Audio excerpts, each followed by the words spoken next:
All right, you guys, our first debate this evening, I'm really excited for this one. Cartoon classics, but of very different eras. Our first debate tonight is Ren and Stimpy versus Tom and Jerry. Somebody booed already. That's not a good sign. But on the side of Ren and Stimpy, this guy is like two-time winner of the Comedy Network's New Faces contest, one of my favorite comics in town, Troy Walker, everybody. Let's hear it for him. And on the side of Tom and Jerry, this guy is so delightful and hilarious. Let's hear it for Jordan Dahl, everyone. And going first on the side of Tom and Jerry, Jordan Dahl. Oh man, I am exhausted because in preparation for this, I actually chased Troy around town all day and then pulled him into one of those punch cloud fights, and that's how we traveled here, just in a cloud of punching and fights. He went to get some breakfast this morning. There was just a rat trap in his cereal. It was awesome. We've been at this all day, you guys, so I think we deserve at least a little bit of credit for that. How you doing, man? It was a heated, a spirited chase, much in the spirit of the ancient cartoon classics, Thomas and Gerald. They were a cat and mouse duo, going back for ages. This is a tale as old as time. Cats and mice, they don't get along, right? We know that. We see it all the time. It's actually carved into the walls of pyramids. Don't get them together. Tom and Jerry came around in a time of global conflict. The nation needed it, everybody. The world was at war. And they came around to remind us that it wasn't just humans that hated each other, it was animals. And they would duke it out with traps and ingenious inventions designed to ensnare one another. They reinforced the natural order of things. Cats hate mice. We know that. Ren and Stimpy, kidding me? This is a dog and a cat living together, which implies that they're married, which also implies that they found a priest that would do that, and I'm not okay with that at all. I think that's a weird Craigslist response at best. Tom and Jerry is proof that cats are the most frying pan proof of all animals. That holds true today. The main thing, I feel, it's wholesome. Tom and Jerry is wholesome, kind of, punch a cat, everybody feels okay kind of comedy. That's the fun that I'm having. I can watch it with my dad is the point.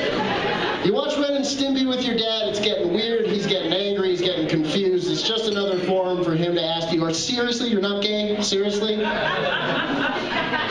just watch the cat and the dog gross you out, Dad. I think the reality of Tom and Jerry is much more inviting. If I came home and my cat had constructed some ingenious pulley and candle system to help with the pest problem, awesome. You're getting wet food, Smokey. We're doing this thing. If I came home goddamn, the dog and cat are taking close-up pictures of each other's buttholes again, this is weird. I don't want to live with you guys anymore. Tom was a cop in one episode. He helped out with the war. I'm pretty sure he punched Hitler in one of them. Ren and Stimpy, not a fan. It was always kind of a bad time for me. When I got to see Tom and Jerry, it was like after school.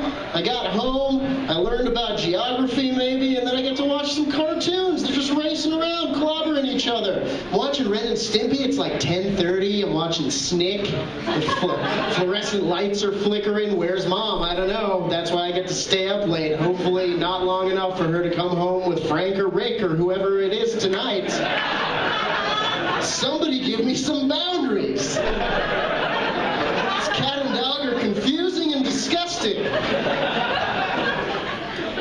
It's the official show of broken homes, I feel. Did you guys know that towards the end of their run, Ren and Stimpy was watched exclusively on the Waffle House TV next to the strip club? They just piped it directly in there. There was a show that actually gave people syphilis. There was one episode. Tom and Jerry at least look like a cat and a mouse. I'm okay that they have thumbs. I'm okay that they sometimes talk to that dog who kind of gets them to hash it out. Ren and Stimpy looks like a mosquito and about a half a pound of ground beef that somebody rolled around on the floor of a barber shop. And then they got their own show. That's it for me, guys.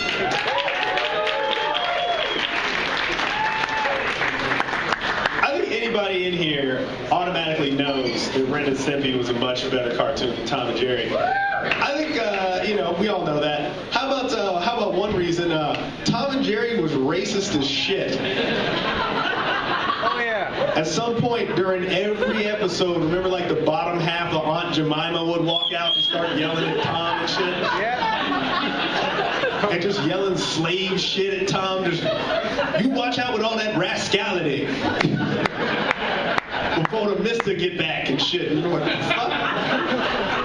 And like, it wasn't just that. And then she dressed like a slave. Like, her hands, remember her hands? It looked like she'd been holding flour or like jerking off a ghost or some shit. Like, remember her hands were like all like different colors? Like, what the fuck? Like, I was looking, I was like, those oven mitts or hands? And then it occurred to me that maybe she'd just been a slave so long they actually sewed gloves on her hands. I made somebody sad. She's wearing house shoes. What the fuck is she? Ice Cube? What the fuck is that?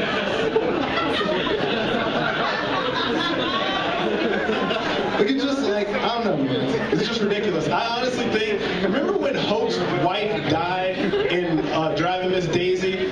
I'm pretty sure that her day job was being the slave in Tom and Jerry's house. And one other thing. Now I've made things real uncomfortable. Oh, yeah. I'm going to leave you guys with a question, something to ponder mentally. What kind of people are rich enough to have a slave and still have mice? I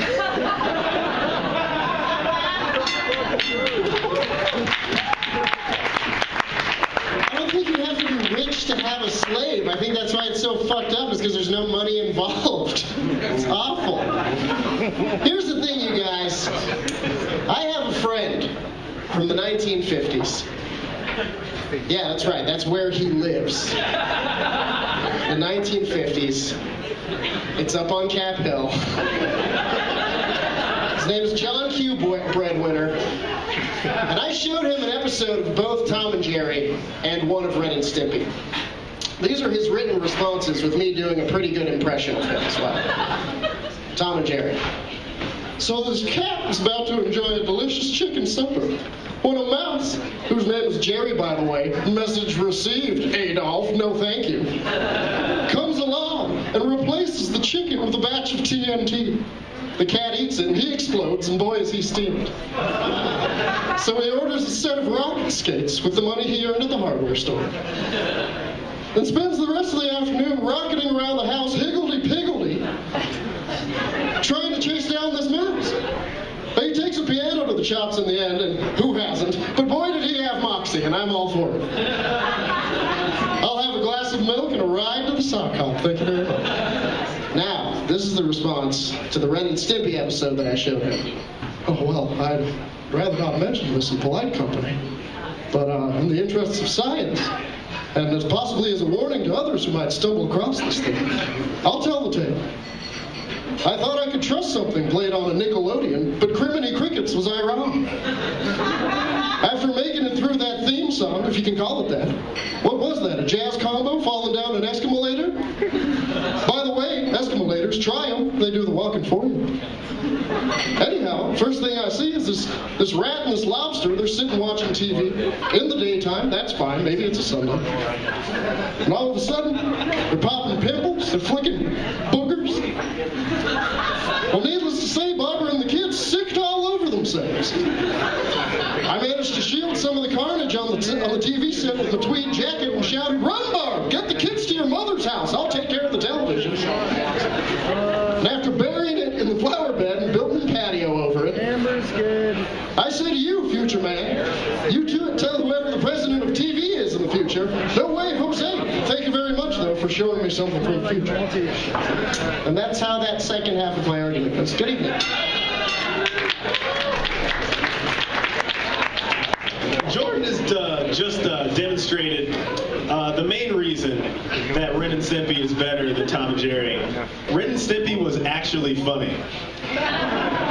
Ren and Stimpy was like really, really fucking funny, man. Like, Tom and Jerry was what Bing Crosby thought was funny.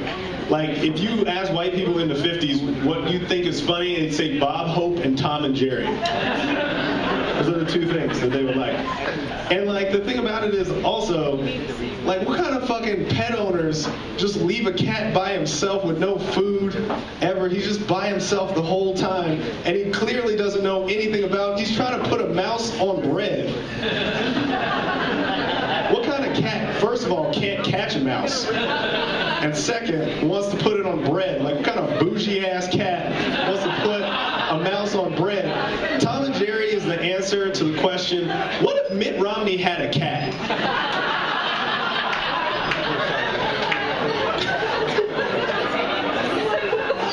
And Jerry was an asshole, man. Like, Tom wasn't even fucking with him 90% of the time. Tom was just sitting there in some fucking board shorts, whatever he's doing, sleeping on the sofa or whatever. And then, like, Jerry would just come and start fucking with him. And then eventually, he had to get blamed for all that shit that got broken by Jerry. It's not fair. If you're in favor of fairness, you have to not like Tom and Jerry. Especially because Ren and Stimpy, fucking hilarious.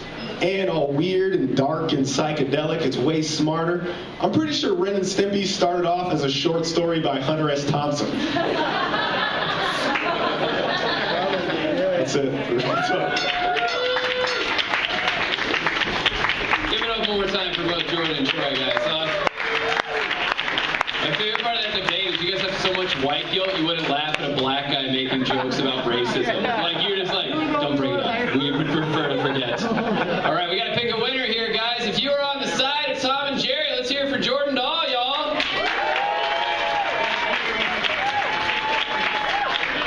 And if you are on the side of Ren and Stimpy, let's hear it for Troy Walker, everyone. And if you didn't want to be here tonight, applaud for yourselves. What the fuck? Half of you abstained. Half of you, we've never had half of the audience abstain from picking a winner. So